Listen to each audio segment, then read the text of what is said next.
Kamen Rider Wiki. Hey YouTube, Dawson Rider here. Welcome to my Kamen Rider Zi-O episode 40 review, the review for the Grand Zi-O debut. As with my Ryusoulger reviews, I've just been kind of lax on Zi-O reviews because I haven't been talking about Ryusoulger because it's been boring week to week, and then I usually record this at the same time. There's other videos to get out, excuses, yada yada yada. The point is we're in the end game now, sort of. We only have like, what, maybe 10 episodes, give or take, left depending on how long Zi-O runs. Probably covered a little bit more frequently than Ryusoulger, but just like with that, I'm gonna talk about main talking points like Grand Zi-O's debut, and then, you know, talk about anything I may have missed, and that's what I'm gonna do here. We're gonna focus on Grand Zi-O, the main focus of this video first, because I just used the word focus 3 times. So the Grand Zi-O arc was tied in with the Den-O tribute arc, and also I was kind of actually happy. A lot of people were upset, but I was happy that it seems that the events of the Heisei Generations Forever movie don't factor into this, because they did a Den-O tribute in that as well.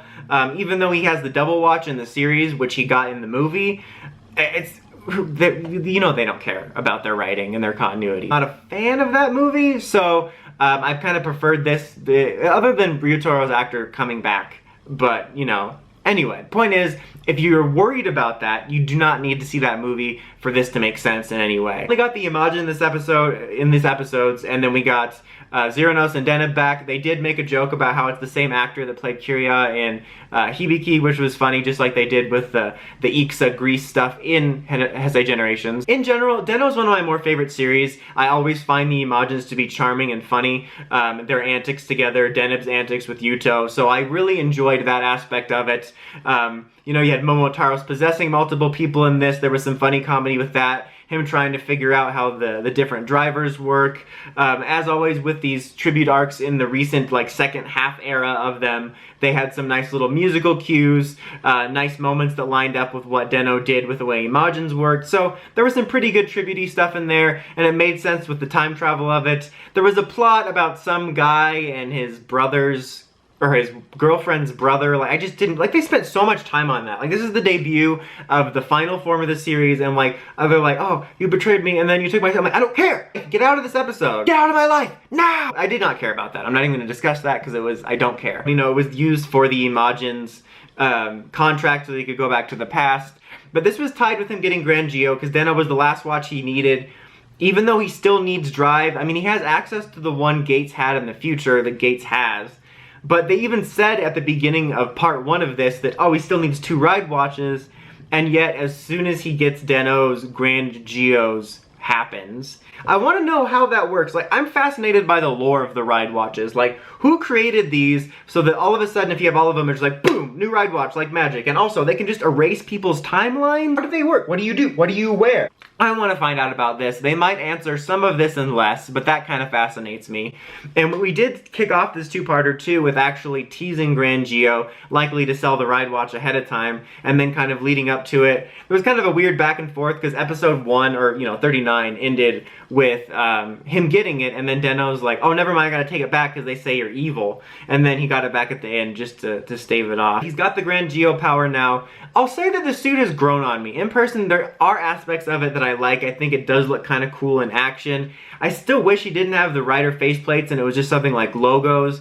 But seeing it in person, the ones on, like, the main bodysuit don't look so bad. What really bothers me is the Zi-O right here. That just looks gaudy. I mean, the whole thing does in general, but that just, and then it moves. I'm like, what, is there 2 of them now? Does it have a, call me mini Zi-O? So mixed on it.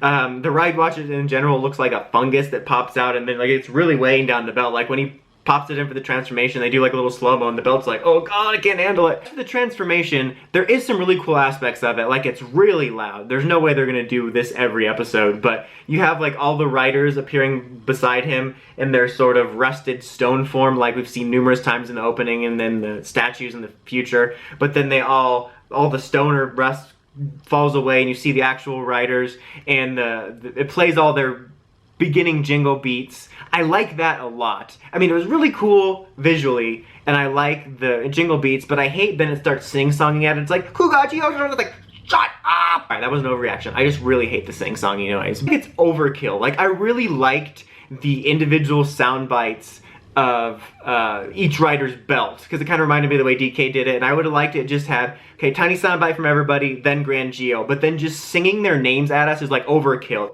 Just, I don't like the sing-songy voice. I think it's overkill. I would have preferred it without that. But the transformation visually was very cool, and I do like the way he works. I mean, he's like super OP. I mean, I know that these final forms can usually basically access a god mode of all the powers we've seen before in recent years, but this one's like everybody. Like he can summon, he can summon riders from time. Like instead of Decade where it's like, or DN where it's, we never really know where they came from. He actually summons them from time. So like he'll hit doubles and it'll clip to like, oh, this was during 2011. He'll temporarily take double from the year 2011 when he's doing his finisher, and before he hits, he attacks for him. So he literally summons them from time when they're about to attack.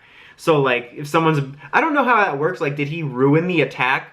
Or like he summons double, he attacks the enemy Zi-O's fighting, and then does he just loop him back to where he was? I guess so. Also, it's neat that he can basically use any of the main riders from any time of like their forms. Like it's not just final forms, not just main forms. He could use any form. Like we see Suika arms in there. That's pretty cool.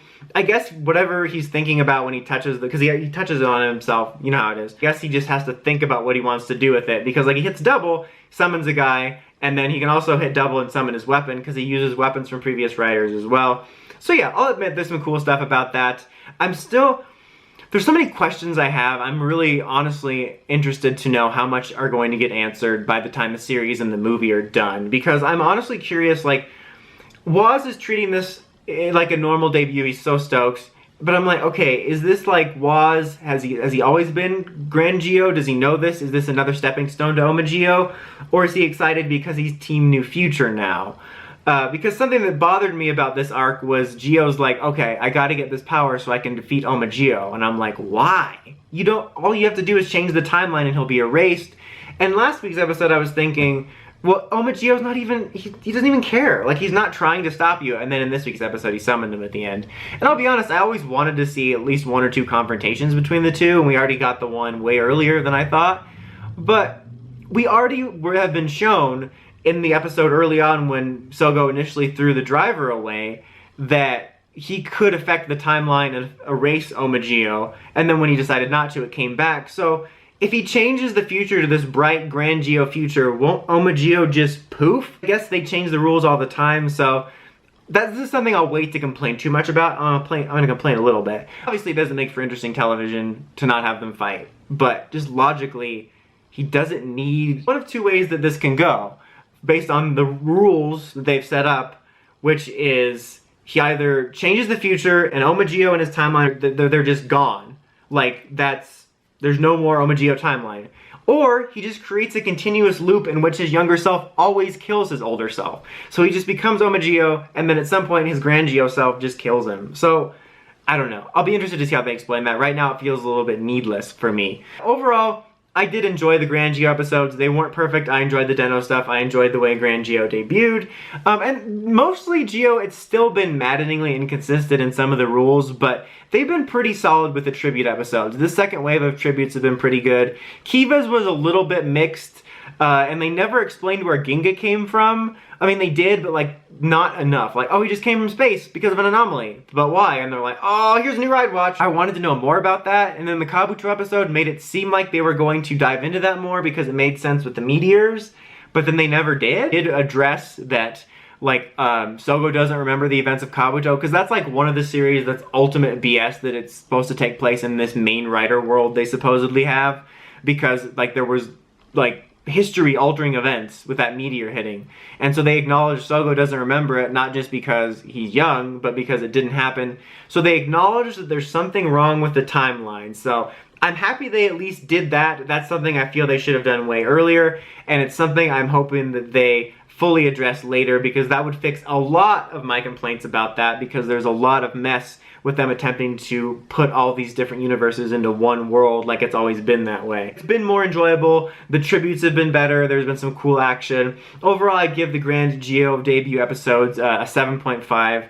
But yeah, we'll see how it shakes out over the next few weeks. Like I said, very interested to see what, if any, of these questions they answer with the remaining time in the series, excuse me, and then the movie inevitably as well.